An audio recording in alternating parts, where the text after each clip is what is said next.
posisi nanjak. Mobil mati bang. Maksudnya mesinnya mati nih? Mati total, lampu mati, mesin mati. Itu hujan masih gede ya bang ya, hujan masih gede.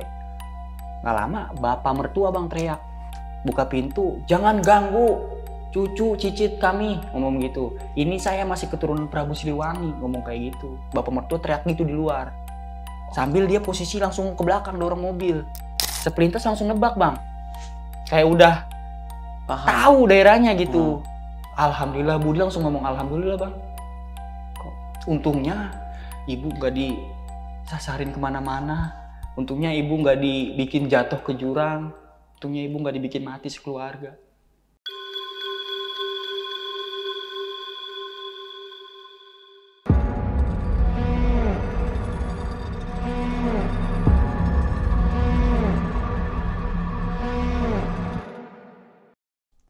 Halo Sobat OTM, balik lagi di obrolan tengah malam. Semakin malam, makin seram.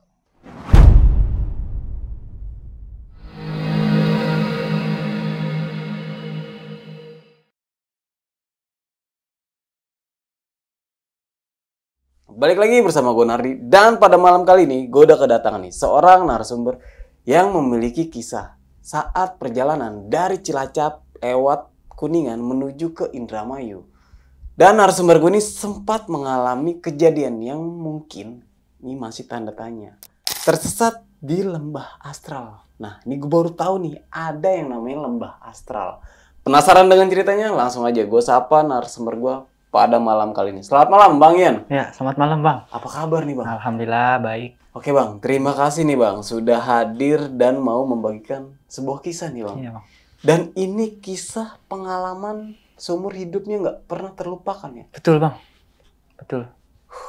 Kok bisa Bang? Nggak bisa terlupakan ini? Ya maksudnya emang parah sih. Kejadian ini emang nggak bakal bisa dilupain bang. Wah nggak masuk akal gitu. Kayak ini satu keluarga Satu nih, keluarga bang. Nah, tentang lembah astral nih, Iya. ini gue baru tahu nih. Maksudnya apa tuh? Lembah astral ya kita tahu namanya tuh pertama ya dari Paskuriti. Kedua saya cek di Google dan di YouTube emang ada lembah astral Kuningan. Ada di situ. Di Google pun ada? Ada. Lembah Astral Kuningan, Jawa Barat. astral Kuningan? Dih, gue bener-bener baru tahu nih yang ceritain. Cilengkrang namanya. Cilengkrang? Iya, desanya. Oke, nih. Wah, ini cerita bakal epic banget nih. Bang Ian, ditahan dulu untuk cerita ini. Ya. Nah, buat kalian semua nih yang penasaran sama ceritanya Bang Ian kali ini, kalian bisa tonton video ini sampai habis. Gue jamin, cerita ini merinding banget. Gue aja nggak sanggup nih dengernya. Nah, buat kalian juga nih yang mau menjadi narasumber, kalian bisa langsung WhatsApp ke nomor yang ada di bawah sini. Jangan lupa kunjungi media sosial kita. Nanti semuanya gue taruh di deskripsi. Bang Ian, sudah siap? Siap. Obrolan tengah malam, kita mulai.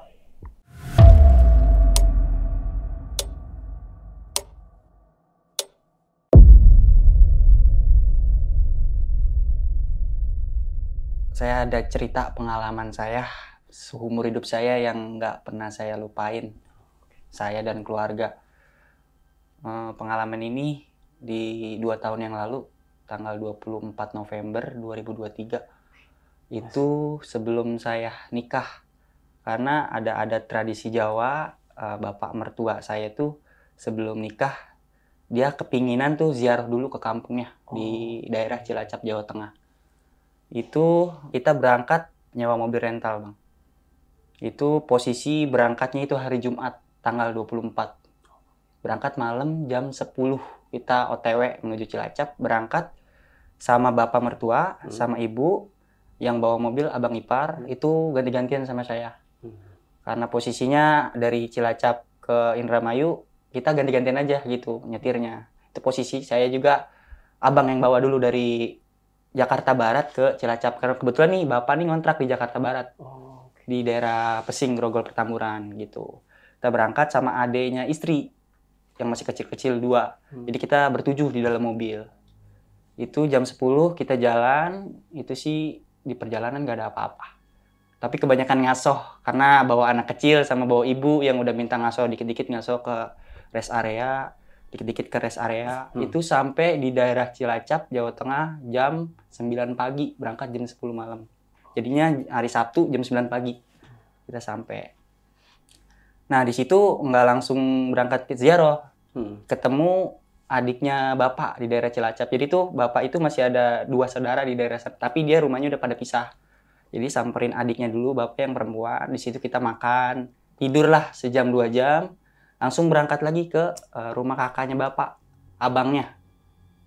Kebetulan rumah abangnya bapak ini deket sama makam orang tuanya bapak gitu. Di situ mampir dulu, naro-naro barang. Nggak lama ngobrol-ngobrol, sekitar jam 1 siang kita ziarah rame-rame ke kediaman orang tuanya bapak di daerah Cilacap. Ziarah, nggak ada apa-apa sih di situ, nggak ada apa-apa. Mohon doa dan wasilah biar acara pernikahan lancar di bulan Januari gitu. Nah setelah ziarah balik lagi ke rumah abangnya bapak. Di situ ngasoh lagi, tiduran lagi sebelum kita perjalanan ke Indramayu, Bang. Ngasoh. Setelah sholat maghrib selesai, kemas-kemas lagi, kita OTW, Bang, ke Indramayu gitu. Di situ sebelum OTW biasanya saya ngobrol-ngobrol dulu nih sama bapak, sama ibu, sama abang. Abang saranin nggak usah lewat tol aja deh, Mak, ngomong gitu. Nggak usah lewat tol.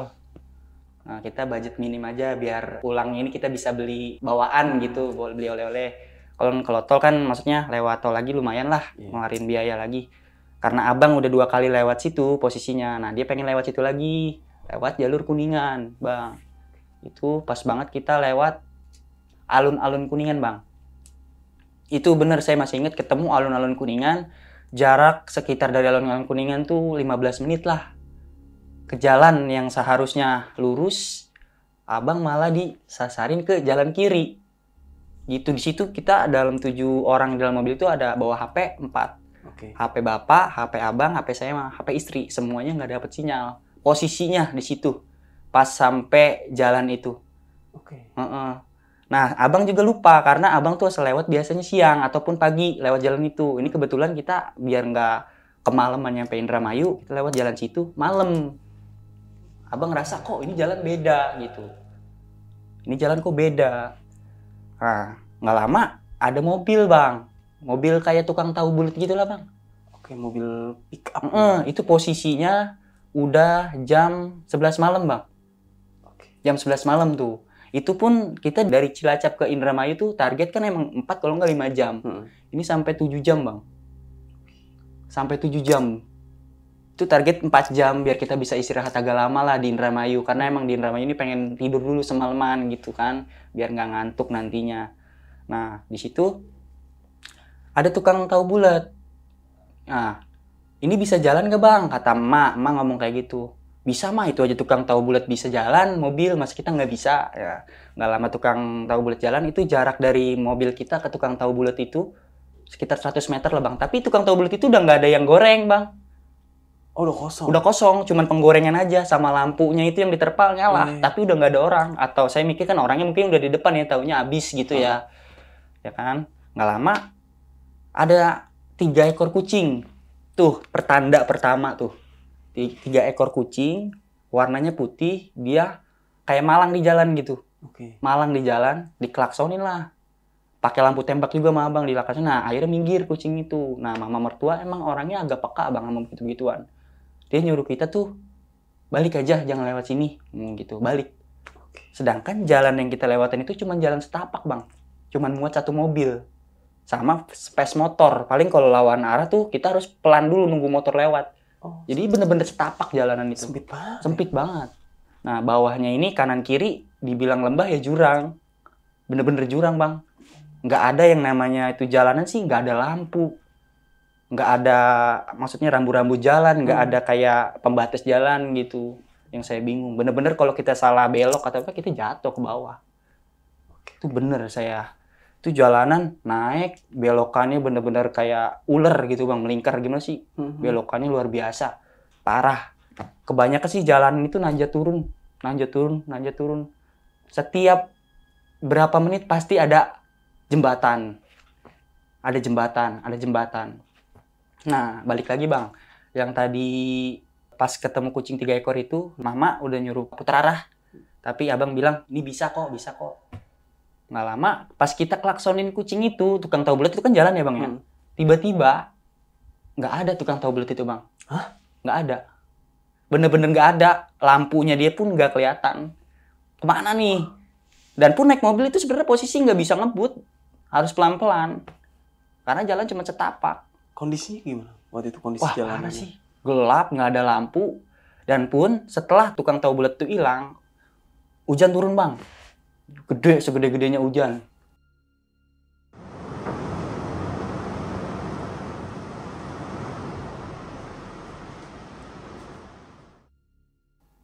Gede banget tuh hujan, bener-bener gede. Kita nggak ada lampu cuma dari penerangan mobil aja. Lampu rambu-rambu jalan tuh nggak ada sama sekali. Dari mobil toh. Nah, saya bingung, saya pikirin sampai sekarang tukang tahu bulat itu kemana? Apa jatuh ke dalam jurang? Tuh, yang saya pikir tuh. Nah, jalan lagi bang, lanjut. Udah kata bapak ngomong, udah baca doa aja, baca doa, nggak usah banyak ngomong, nggak usah banyak apa-apa di dalam mobil. Yaitu bapak yang jadi leadernya. Leader tuh dalam arti nggak usah mikir macem-macem. Kita masih di daerah sini gitu, udah positif aja baca doa kata bapak begitu. Lanjut jalan bang, lanjut jalan itu bener-bener hujan ya bang ya. Posisi itu udah jam 11:30. Itu bener-bener jalan lambat bang, nggak bisa buru-buru. Karena kita kalau buru-buru satu licin, hujan, emang sebelumnya sih kayak bekas hujan juga bang. Emang jalan aspal itu udah, jalannya aspal, nggak hancur. Jalan aspal, bagus. Jalannya bagus, nggak hancur. Tapi emang nggak bisa buru-buru karena posisi sebelumnya mungkin udah hujan juga. Nah ditimpa hujan lagi, gitu. Ditimpa hujan lagi kita jalan.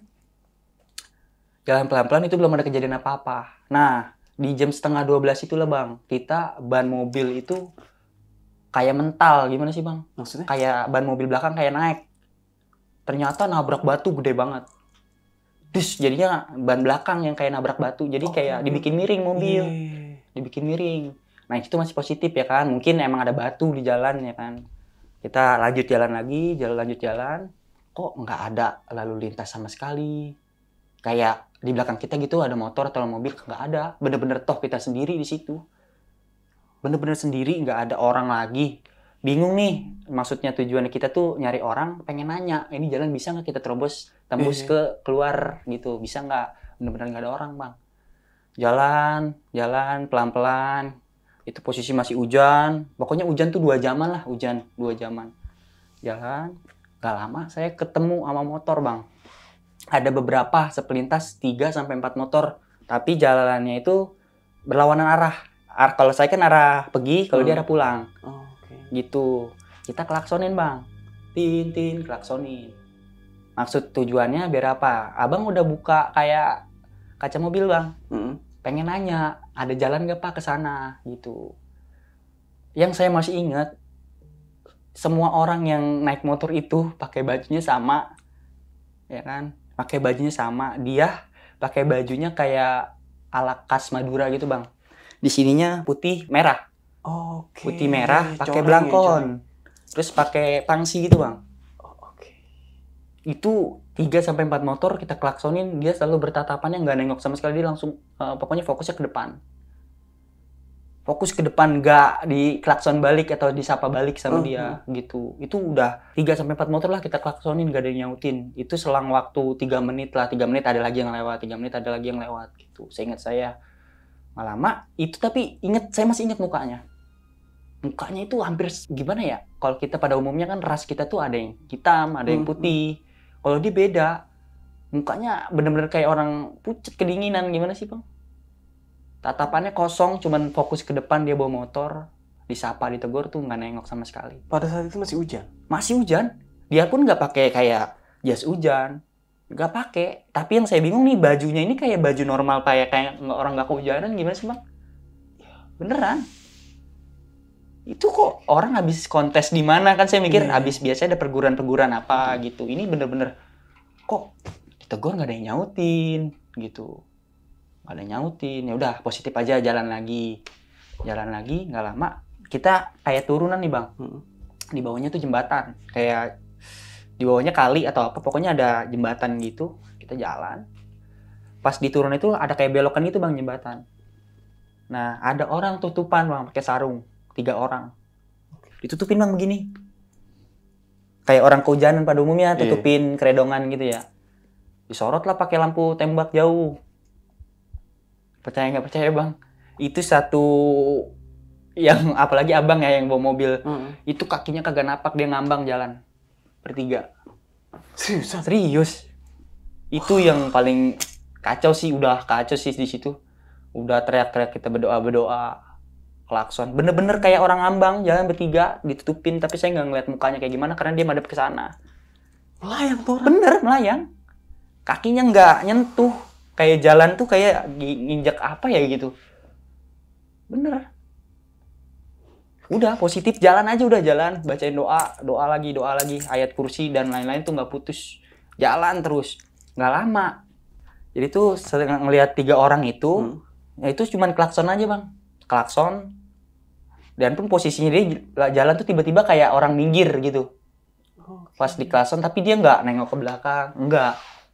Dia minggir aja. Bertiga, yaudah kita lanjut jalan. Lanjut jalan. Nah pas jam 12 itu, jam 12 malam, ada orang nurunin pasir. Truk gede yang bannya belakangnya 2, depannya 1, berarti bannya 6 ya, berarti truk gede dong. Nah sedangkan jalanan itu muat cuma 1 tapak mobil sedan bang. Oke, yang tadi lu ceritain ya? Iya. Kita klaksonin, dia nurunin pasir sendirian, muatan 1 truk, kita klaksonin tuh nggak nyaut, nggak pakai baju posisinya bang, orangnya hitam pada umumnya, kulit hitam lah gitu. Tapi mukanya tuh kayak nggak jelas, saya udah nggak inget mukanya kayak gimana. Tapi dia tuh fokus buat nurunin pasir aja, nunduk begini. Gitu. Itu sih saya akal logika, mobil lewat mana? Nggak bisa masuk bang mobil. Bener-bener khusus buat, ya paling gede lah mobil L300 lah. Mobil bak. Gitu. Mobil truk masuk ke dalam itu. Baru gue nih. Iya. Posisi mobil itu bang, nggak jauh emang ada kayak rumah-rumah bang. Jadi truk itu ada kayak minggir di bahu jalan, nggak jauh dari rumah warga. Oh berarti nggak, kanan kiri udah nggak jurang ya? Nggak jurang. Kalau jurang tuh tadi saya lewat lah, ada kali 40-30 menit jurang itu yang saya lewatin. Nggak lama ketemu pemukiman. Nah tapi yang saya bingungnya, truknya ini harusnya lewat mana? Emang jalan itu benar-benar setapak gitu bang. Benar-benar setapak. Gitu. Dan pun kalau dari arah berlawanan, otomatis ini mobil masuknya dari gang mana, lewat mana itu. Tapi ya udahlah, kita lewat aja, lewat. Nah, ketemulah bang pemukiman. Tapi pemukiman itu masih diliputin sama pohon-pohon kayak di hutan gitu bang, pohon-pohon jati atau apa gitu. Di samping-sampingnya itu rumah itu masih minim lampu lah. Cuman lampu itu sebatas buat di rumah doang. Gitu.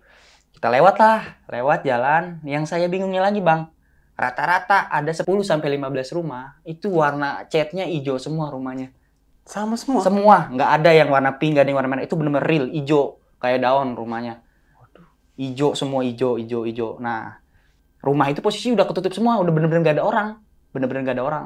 Sama sekali nggak ada yang buka pintu gitu, ataupun biasanya ada yang ngopi di luar, itu nggak ada. Bener-bener sepi dengan sesepi-sepinya gitu. Nah, kita jalan. Saya bingungnya lagi, kok rumah itu bisa kayak paralel lampunya, Bang? Maksudnya? Ketika kita lewat rumah itu, kita senter dari jauh, itu rumah lampunya mati. Mati, Bang. Matinya kenapa? Nah, pas mobil saya lewat, lampu nyala satu-satu. Dep. Nah, kita tengok ke belakang. Pas mobil kita setelah lewat rumahnya dia, mati lagi. Dep kayak paralel gitu, Bang. Oke, iya paham. Itu bener-bener, maksudnya kok bisa pas gitu, bisa pas momennya gitu, ya kan? Nggak lama, ada pos, Bang. Pada umumnya kalau di daerah sini mungkin ada yang ronda lah, bikin pos. Tapi pos itu masih serba dari bambu semua. Nah, dia kayak bikin pos itu dibantu tiang-tiang sama pohon, Bang. Ada 4-5 orang. Lagi nongkrong lah ibaratnya. Nah, di situ masih posisi hujan loh, Bang. Hujan gede.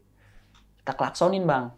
Dan pun bapak mau turun niatnya. Mau nanya. Karena di dalam mobil kita nggak bawa payung. Cuman sekedar klaksonin dulu. Itu nggak ada yang nyautin, Bang. Bener nggak ada yang nyautin. Oh iya, begini. Nggak ada. Dan pun kalau orang biasanya pada umumnya nongkrong tuh ngobrol ya, Bang. Kalau nggak ngobrol main catur, main gaple. Ini enggak. Ini saling tatap mukanya dia satu sama lain. Begini aja. Diem aja. Diem. Bener-bener diem. Nggak ada yang ibaratnya ngobrol. Bener-bener. Itu saya ketemu, kalau nggak salah 2 pos. Dengan jarak 1 kiloan lah dari pos sebelumnya dan pos selanjutnya gitu. Itu bener-bener pos 1 dan pos 2 nggak ada yang kita klaksonin nyaut bang. Nggak ada yang nyaut. Dia bener-bener nggak ada yang ngobrol, saling tatap-tatapan muka aja udah.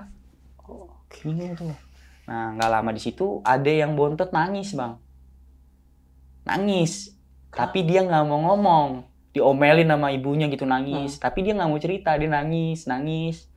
Ditanya sama mama kenapa, nggak apa-apa. Tapi nangis. Yang bontot tuh ya ada yang paling kecil itu masih kelas 1 SD. Tuh nangis aja, tapi dia nggak mau cerita. Nggak lama lanjutin perjalanan lagi, ketemu bengkel bang. Bengkel motor. Beneran nih bengkel? Bener-bener bengkel. Tapi dia bangunnya masih kayak pakai bambu-bambu gitu bengkelnya. Bengkel dadakan lah ibaratnya. Orang-orang yang udah misalkan bannya bocor, biasanya kan ada bengkel-bengkel dadakan masih pakai bilik-bilik doang. Tapi tuh bengkel buka jam 12 malam lewat sampai setengah 1. Nggak ada orang yang jagain bang. Cuman dibuka aja udah bengkelnya. Nggak ada kita longok begini bang ke kiri gitu. Nggak ada. Berarti sempat berhenti dong nih? Iya, maksudnya baru jalan. Kan kita nggak ada niatan buat mau berhenti ke bengkel kan. Cuman jalan aja. Tapi saya longok begini nih. Itu nggak ada orang yang jagain bengkelnya bang. Bener-bener nggak ada yang jagain. Jalan lagi. Ketemu warung bang. Ketemu warung. Sama, masa warung yang udah kelihatan jajanannya banyak gitu. Tapi bangunannya itu masih pakai kayu. Kayak di puncak lah bang. Bikin warung ya dadakan lah gitu pakai bambu doang. Tapi bener nggak ada yang jaga bang. Kalau kita turun mungkin kita mau ambilin dagangan juga bisa gitu. Bener-bener nggak ada yang jagain. Kalau mau jahat ya. Di situ. Nah, di situ sih sebenarnya pikiran udah campur aur sih. Semua tuh nggak masuk logika gitu kan. Ya, tapi kita masih di dalam sini, kita udahlah pikiran kita positif aja. Nah, ketemu musolah bang, terakhir tuh. Kita udah seneng banget ketemu musolah. Musolah juga catnya warna hijau bang. Catnya warna hijau. Kenapa saya bisa bilang musolah? Karena dia musolah tuh ada tanda kubahnya dong bang. Kubah, bener-bener ada kubahnya. Kalau nggak salah nama musolahnya apa ya? Kalau nggak salah Anur apa gitu ada namanya. Nah, posisi hujan masa orang bikin api unggun, Bang? Di samping musola. Itu udah tanah kosong. Ada 2 orang di situ. Posisi hujan. Itu jarak kita masih sekitar 70 meter lah dari musola. Tapi abang udah pakai lampu tembak dari jauh. Kok hujan gede begini, api unggun nyala? Orang itu kayak lagi mainin api. Gimana sih, Bang? Samping musola, lagi mainin api. Gak lama kita deket. Lampu yang tadinya lampu tembak, lampu jadi lampu biasa ya. Api itu jadi asap doang. Kayak kabut gimana sih. Tapi yang kita lihat rame-rame itu api nyala ketika hujan-hujan. Hujan gede gitu. Kok bisa? Jadi tuh musola itu sama jalan jaraknya nggak jauh. Kayak sampingan sama jalan. Itu pas kita samperin tuh api unggun, asap aja udah. Mati ya? Asap, mati. Orangnya apa yang abang tahu? Apa? Orangnya cuma berdiri saling tatapan muka. Seriusan? Serius. Yang tadinya dia mainin api begini, pas ketika mobil saya lewat, dia langsung tatapan muka berdua begini. Waduh. Tapi nggak ngobrol. Nah, di situ kita udah seneng banget ketemu musola. Udah pertanda mungkin ya, mungkin kita bisa keluar nih. Ternyata saya 2 kali bang lewatin musola itu. Abang percaya nggak? 2 kali. Kita jalan, pikiran positif saya, ini udah ketemu musola tanda baik nih. Ternyata saya jalan-jalan lagi, itu jam kalau nggak salah pukul 1.40, kita ketemu lagi bang. Musola itu lagi. Musola itu lagi yang kita temuin, bener-bener itu. Tapi posisinya udah nggak ada orang. Nggak ada bekas yang namanya bakar-bakar api. Nggak ada bekas api unggun, kayu-kayunya udah nggak ada. Itu.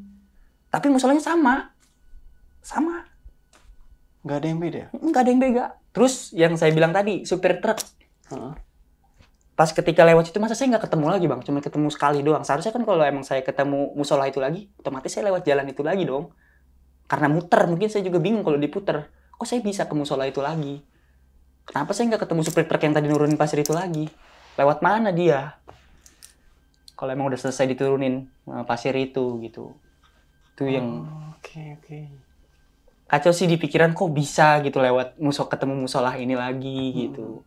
Udah jalan bang. Itu di jam 1.40 ya bang ya. Saya tuh keluar dari tempat itu jam 2 lewat lah. Kalau nggak salah kita 2 jam itu di dalam hutan itu bang. Finalnya nih bang, yang mungkin di luar nalar manusia, itu posisi nanjak. Mobil mati bang. Maksudnya mesinnya mati nih? Mati total, lampu mati, mesin mati. Langsung abang ipar tuh kayak ditarik remnya biar mobil nggak turun ke bawah. Oke. Ya kan? Bahaya kalau turun ke bawah, ditarik. Itu hujan masih gede ya bang ya, hujan masih gede.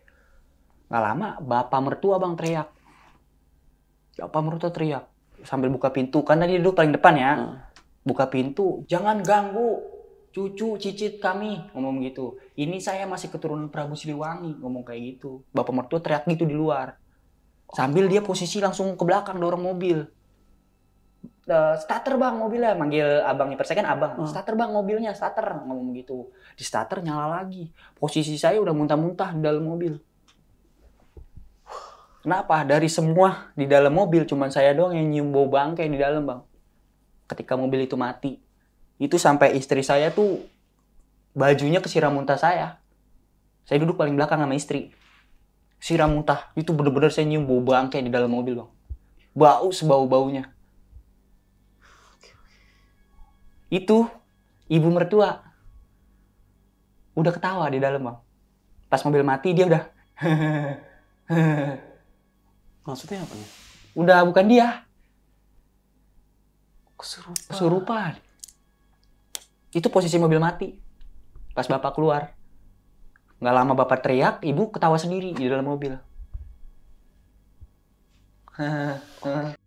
Tapi nggak mau ngomong, dia cuma ketawa aja. Ketawa. Bapak dorong mobil. Mobil nyala lagi bang, bener-bener nyala. Yang nggak masuk akal, kok sendirian bisa dorong mobil. Tuh nggak masuk akal. Tapi bapak di luar tuh teriak-teriak. Yang saya dengar teriakannya itu posisi saya masih muntah-muntah, saya dengar. Jangan ganggu cucu cicit kami masih keturunan Prabu Siliwangi. Bapak nggak teriak kayak gitu. Mobil seketika hidup lagi bang. Bapak masuk, posisi udah basah bang. Baju bapak. Hujan ya? Basah. Dia nggak ngomong apa-apa. Diem. Mama yang lagi ketawa-ketawa tuh didiemin aja sama bapak. Bukan berarti didiemin. Maksudnya biar kita nanjat dulu gitu bang. Maksudnya biar terkendali dulu lah. Kita jangan sampai, maksud tanjatan itu tinggi banget. Bener-bener tinggi kita nanjat. Sampailah dari mobil itu keluar. Selesai tanjakan. Mama ditepok begini bang sama bapak. Ditepok. Langsung mama diem di situ, udah nggak ketawa lagi. Udah, kata bapak, udah. Langsung tuh diem, dia nggak ketawa lagi sama sekali. Udah, tadinya ketawa terus tuh semenjak mobil mati. Posisi saya udah merah mata saya juga karena saya muntah-muntah. Nah, situ juga pas mobil selesai, udah nggak bau bangkai lagi bang. Nggak bau bangkai sama sekali. Tadinya tuh yang pas mobil mati, bisa itu bau bangkainya bukan bangkai binatang yang saya cium sih. Terus kayak bangkai manusia kebakar. Gimana sih, baunya tuh udah parah. Makanya saya pengen muntah-muntah. Bener-bener. Lama setelah nyampe jalan normal lagi, nggak tanjatan, bapak cerita bang, ngomong, mau tahu nggak barusan kita diapain, ngomong kayak gitu. Kita kayak mobil kita ini kayak dikelilingin bang, makhluk apa aja ada di situ, bang. Ternyata kenapa mobil bisa mati nggak bisa manjat? Ban kita itu kata bapak ada yang megang juga biar bisa nggak nanjat. Yang bikin ban nggak jalan tuh katanya ada gede tinggi megangin ban. Itu bener-bener mobil nggak bisa jalan, posisinya. Bapak teriak, nyampe situ tuh bapak teriak, ya udah normal lagi. Tapi bapak nggak langsung cerita, nunggu di atas. Gitu. Selang jam 2 pas, itu kita nyampe ke jalan utama. Udah seneng banget bang. Wah, kata alhamdulillah ya Allah ketemu jalan utama. Jarak 1 kilo atau 1,5 kilo ya, ketemu pom bensin. Tapi yang saya aneh pas ketemu jalan utama, setetes hujan nggak ada bang. Jadi itu hujan gede banget kan yang pas kita saya lewat Ngampung itu. Ini pas ketemu jalan utama, jalan besar gitu, itu nggak ada setetes hujan. Bener-bener aspal tuh kering, nggak ada hujan. Nggak masuk akal logika bang. Bener itu. Nggak ada hujan, nggak ada ibaratnya mendung-mendung. Itu yang sebelum kita keluar posisi masih hujan. Masih hujan gede. Pas jam 2 tank itu kita nyampe jalan utama. Bener-bener nggak ada hujan, kering, nggak ada teduh, nggak ada apa, nggak ada angin gitu nggak ada, normal aja pada umumnya gitu. Berhenti lah bang, transit ke pom bensin. Posisi ibu tuh lagi gimana ya, masih diem di mobil nggak mau ngomong, diem. Saya ajak lah bang ke kamar mandi, buat cuci muka, ambil wudhu, mak ambil wudhu, saya temenin. Setelah ngambil wudhu, saya ketemu security bang di pom bensin. Ketemu security umur 45-an lah, security-nya itu ternyata dia orang situ asli bang. Orang situ asli. Mama pun nanya, mama tuh udah bisa ngomong pelan-pelan tuh bang, ngomong pelan-pelan. Pak, mohon maaf, saya mau nanya, ngomong kayak gitu. Tadi saya lewat jalan sini pak, dari arah alun-alun Kuningan, mau arah ke Indramayu, mau arah ke Jatibarang.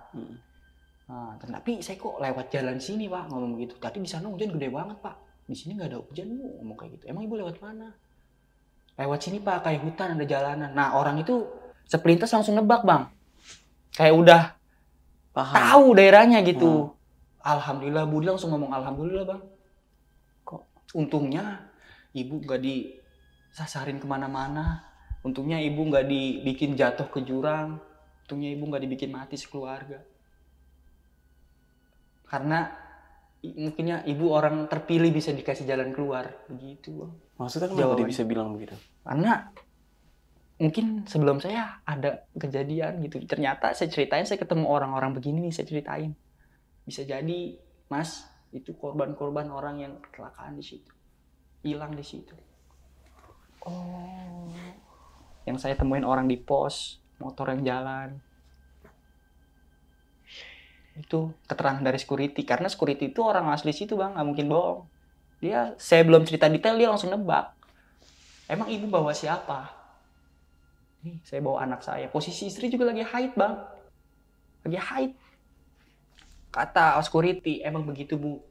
Kalau orang mau nikah, pantangannya emang begitu, dia bau harum bu, diciumnya. Makhluk-makhluk begituan suka, kata security gitu. Ya udah, setelah ngobrol sama security begini-begini, lanjut lagi jalan-jalan bang. Baru beli minum, lanjut jalan lagi. Itu kalau nggak salah dari transit pom bensin itu sampai Indramayu sekitar 1 jam lagi kita sampai kampung bang. Sampai kampung. Tapi kita ngaso di pom bensin itu ada 1 jaman. Jadi nyampe Indramayu itu jam 4 sebelum subuh. Sebelum subuh.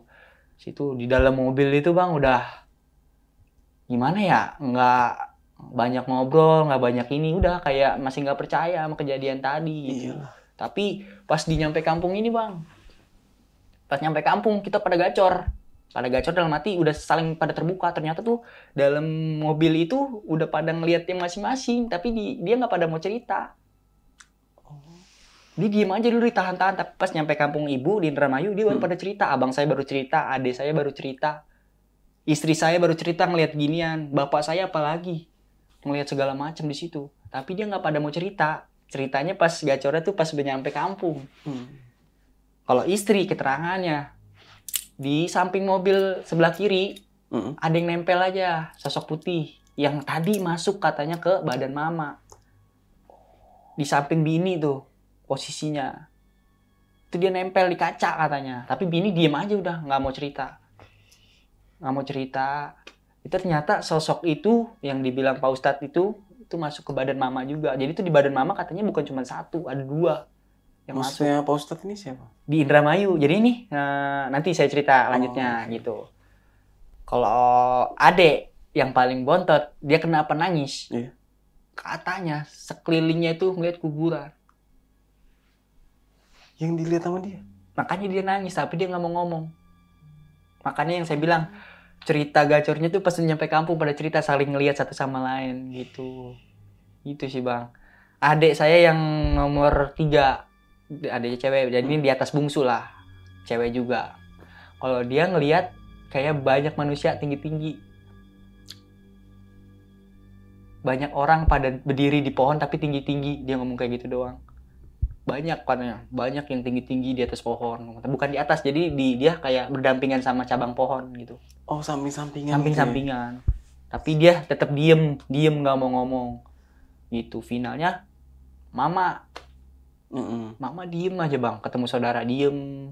Itu menjelang jam 6-an dipanggil lah Pak Ustadz. Panggil. Dekat rumah mama tuh ada Pak Ustadz lah yang orang bisa gitu. Ditanya, Pak tolong istri, tadi kita kejadian-kejadian kayak gini. Ya itu Pak Ustadz kayak udah paham. Gitu Bu, bener kata pas security itu, orang yang mau nikah apalagi orang haid gitu, itu baunya harum kalau di dimensi mereka gitu. Itu kan lama dilihat, mama nggak lama kemasukan bang, masukan lagi, yang masuk bukan yang tadi ketawa yang gede tinggi. Dia ngomong begini bang, saya mau kalian semua. Maksudnya?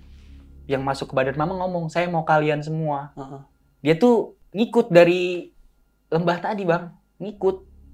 Jadi tuh dia emang mau nyelakain kami semua. Oh, maksudnya si makhluk ini pengen minta kalian semua gitu? Pengen minta saya semua di dalam mobil. Gitu, nggak lama disembuhin bang, sama Pak Ustadz. Ibaratnya kasih air doa, sembuh lah mama. Tapi walaupun belum 100% masih diem ya kan. Nah itu agak siang-siangan, jam 9, jam 8 mama mau ngobrol bang di situ, mau ngobrol.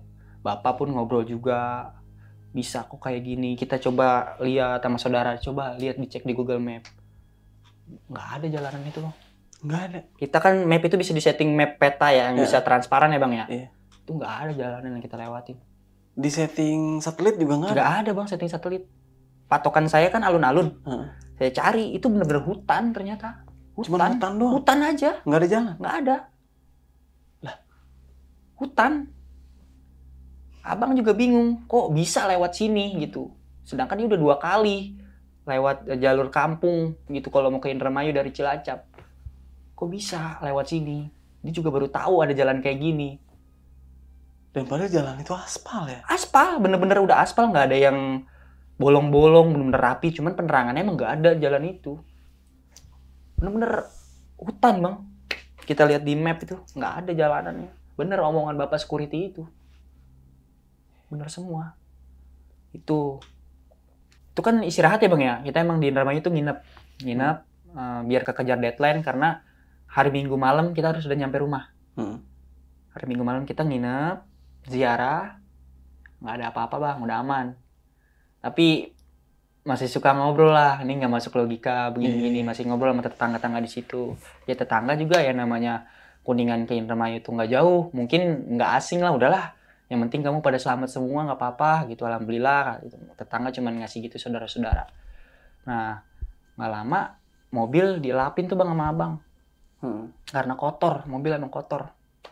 Kita nemu kayak gigi macan di dalam mobil. Gigi macan? Gigi macan, bentuknya gigi tapi kayak loreng-loreng ada macan bang. Gigi macan. Kalau gigi kan warnanya putih. Dia berbentuknya gigi tapi kayak ada loreng-loreng macan. Itu di dalam deket setir mobil bang. Ada disempilin, panjangnya segini lah, nggak panjang. Lama, udah taruh aja, jangan diapa-apain. Taruh aja kata bapak, nggak usah diapa-apain. Mungkin yang punya mobil kali kan. Emang kita mobil ngerental ya, gitu. Nggak lama pulang bang. Pulang itu sekitar habis zuhur. Hari Minggu habis zuhur kita pulang. Karena kita kan udah nginep seharian tuh, walaupun nggak sehari ya. Jatuhnya cuma transit juga, tapi dapat semalaman lah istirahat di situ. Pulang bang. Itu nyampe rumah jam 10 malam kalau nggak salah. Nyampe jam 10 malam. Udah nggak ada apa-apa, balikin mobil. Ceritalah saya sama yang tukang rentalnya. Bang, tadi saya ada kejadian kayak gini, ngomong kayak gini, begini, saya ceritain lah. Ini mohon maaf, di depan ada gigi macan, apaan ya? Saya nanya. Ya langsung, oh kamu begini ya? Iya. Ternyata mobil itu udah 2 kali, Bang. Maksudnya? Karena mobil pernah kejadian kayak saya juga di daerah Lampung. Oh. Pernah kesasar juga kayak gitu bentuknya. Hampir sama ceritanya. Makanya kayak yang punya rental itu kayak kasih sesuatu lah di dalam mobil itu, buat Bang. jaga-jaga. Buat jaga-jaga intinya. Gitu. Ternyata itu mobil saya yang kedua kalinya. Ngalamin kejadian seperti itu. Sama. Itu sih, Bang. Oke nih, Bang Ian. Wah, ini kejadian bener-bener yang luar biasa menurut gue nih. Suatu pengalaman yang mungkin nggak pernah bisa terlupakan. Iya benar, Bang. Parah sih. Niat ingin sowan ke silaturahmi ya, ke ke makam orang tua. Orang tua. Tapi malah jadi kayak gini. Emang sih kalau orang-orang dahulu itu bilang kalau misalnya mau nikah itu jangan pernah berpergian tuh jauh. Benar. Nanti tuh ngerinya kayak ada apa sih jatuhnya yang tadi dibilang tuh? Bala musibah. Iya, bala musibah. Makanya kan pas kemarin tuh ada tuh temen gue nih, Bang Ian nih, dia mau nikah.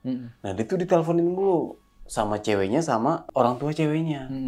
Kamu kemana sih? Pergi-pergian mulu, udah diem aja di rumah. Soalnya kalau misalnya sebelum menikah itu 1 bulan terus dipingit dulu kan kalau Iya, betul. Benar. Nah itu kalau dipingit kan kita emang nggak boleh. Nggak boleh kemana-mana. Iya, aktivitas maksudnya ya boleh beraktivitas tapi nggak boleh terlalu jauh. Iya. Nah ini yang wah bahaya banget nih. Makanya tapi kalau misalnya kayak gini kan namanya ini kan cerita dari orang dulu. Dan orang-orang maksudnya orang-orang tua kita tuh emang bilangin kita tuh yang bener-bener gitu. Iya, betul. Biar supaya nggak kejadian amit-amitnya seperti itu. Tapi yang dialami sama Bang Ian ini wah gila banget sih nih. Yang awalnya nggak tahu jalanan itu dan mencoba untuk menerobos. Tapi yang anehnya itu jalan kok bisa aspal ya. Makanya. Padahal nggak ada di peta. Nggak ada di peta. Dan di peta cuman pohon-pohon doang. Pohon-pohon aja, hutan. Karena patokan saya alun-alun Kuningan. Dari alun-alun tuh nggak jauh, tapi alun-alun kok hutan. Iya. Bukannya ada jalanan gitu atau jalan kampung bisa di zoom kan? Nggak ada, hutan. Berarti itu tembusannya tuh kalau jalanan biasanya itu iya tembusannya Jatibarang langsung.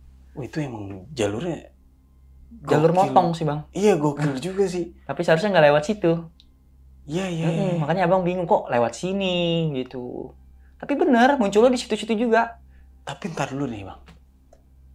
Kayak dulu gue pernah lewat situ dah. Beneran. Bener.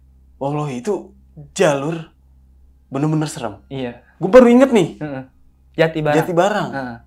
Jadi waktu itu pas gue dari Solo, emang sengaja lewat bawah karena menghindari tol.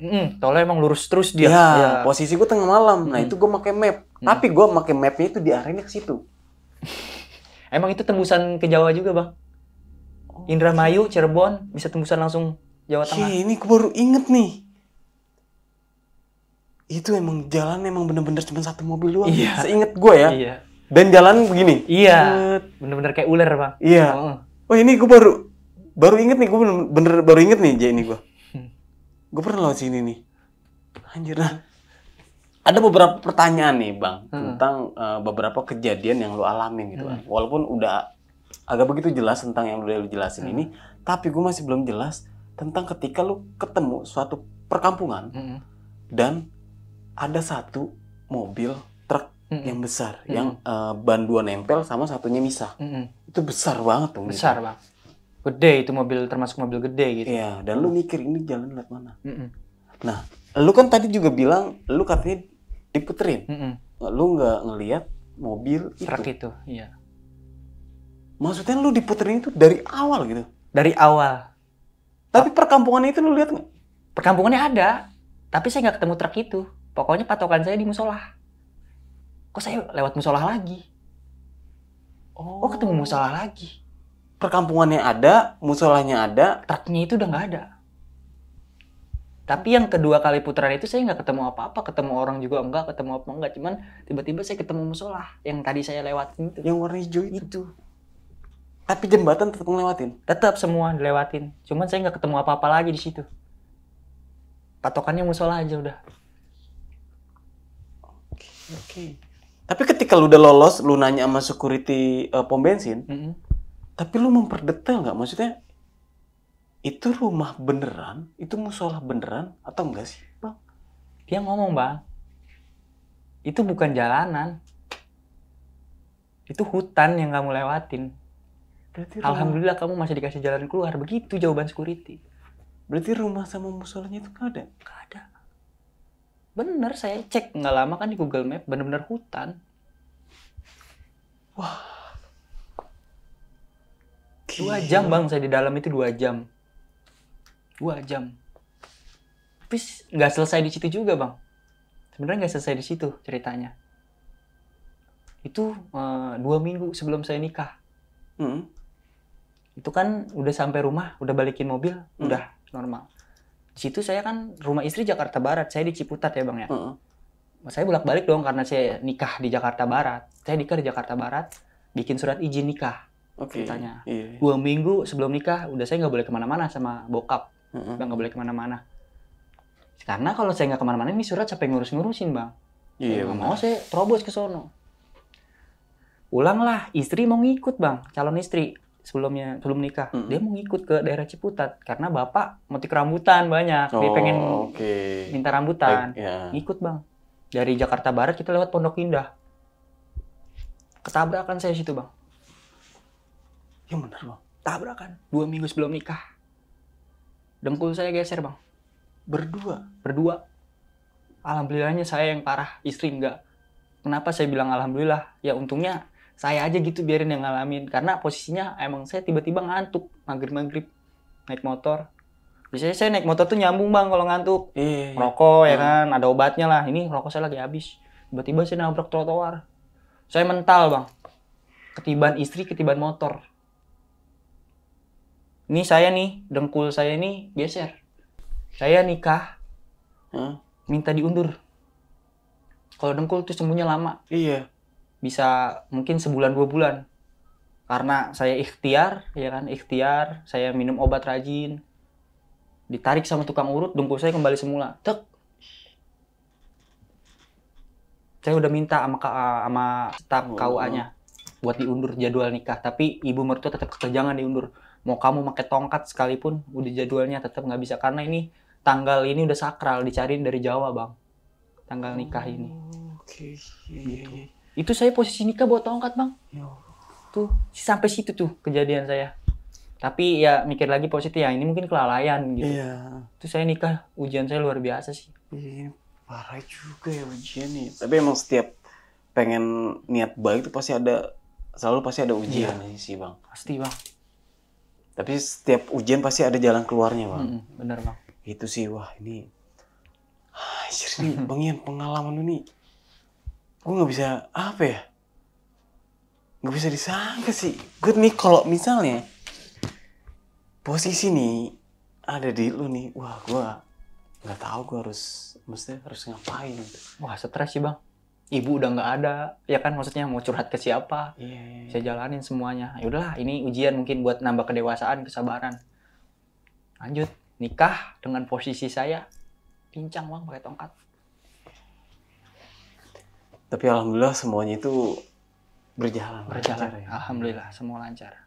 Oke nih Bang Ian, wah ini terima kasih nih sekali lagi nih Bang Ian, lu udah mau hadir dan mau membagikan sebuah kisah atau pengalaman seumur hidup yang nggak bisa dilupain ya. Siap, Bang. Ini bener-bener emang nggak bisa dilupain sih. Kejadian mau nikah dan mendapatkan beberapa kejadian. Iya. Itu dia. Nah, sebelum mengakhiri cerita nih Bang Ian, punya pesan-pesan nggak nih buat teman-teman semua, hikmah dari cerita yang lu bawain kali ini nih, Bang? Kalau kejadian, maksudnya pengalaman, kalau calon pengantin yang mau nikah, dengerin kata-kata orang tua dulu, walaupun itu menurut kalian gak masuk akal, tapi tolong dipercaya, karena omongannya dia adalah obat gitu. Kalau emang mau nikah jangan kemana-mana. Iya benar. Karena kita tuh bau harum, kata dimensi dia tuh kita bau harum, calon pengantin itu. Dan pun kalau bisa dengerin kata-kata orang tua kita gitu. Dan pun kalau emang mau kemana-mana beradab lah gitu, jaga omongan biar kita tuh nggak kena bala musibah. Iya. Intinya itu sih Bang, jaga ucapan. Iya, sama Itu sih. ketika mau berjalan itu selalu berdoa. Berdoa, lah ya. intinya berdoa. Itu sih. Ada lagi Bang Ian? Mungkin itu aja sih Bang. Oke nih Bang Ian, sekali lagi terima kasih Siap. sudah hadir dan mau membagikan sebuah kisahnya. Gua Nardi pamit undur diri. Sampai jumpa di video-video selanjutnya. Wassalamualaikum warahmatullahi wabarakatuh.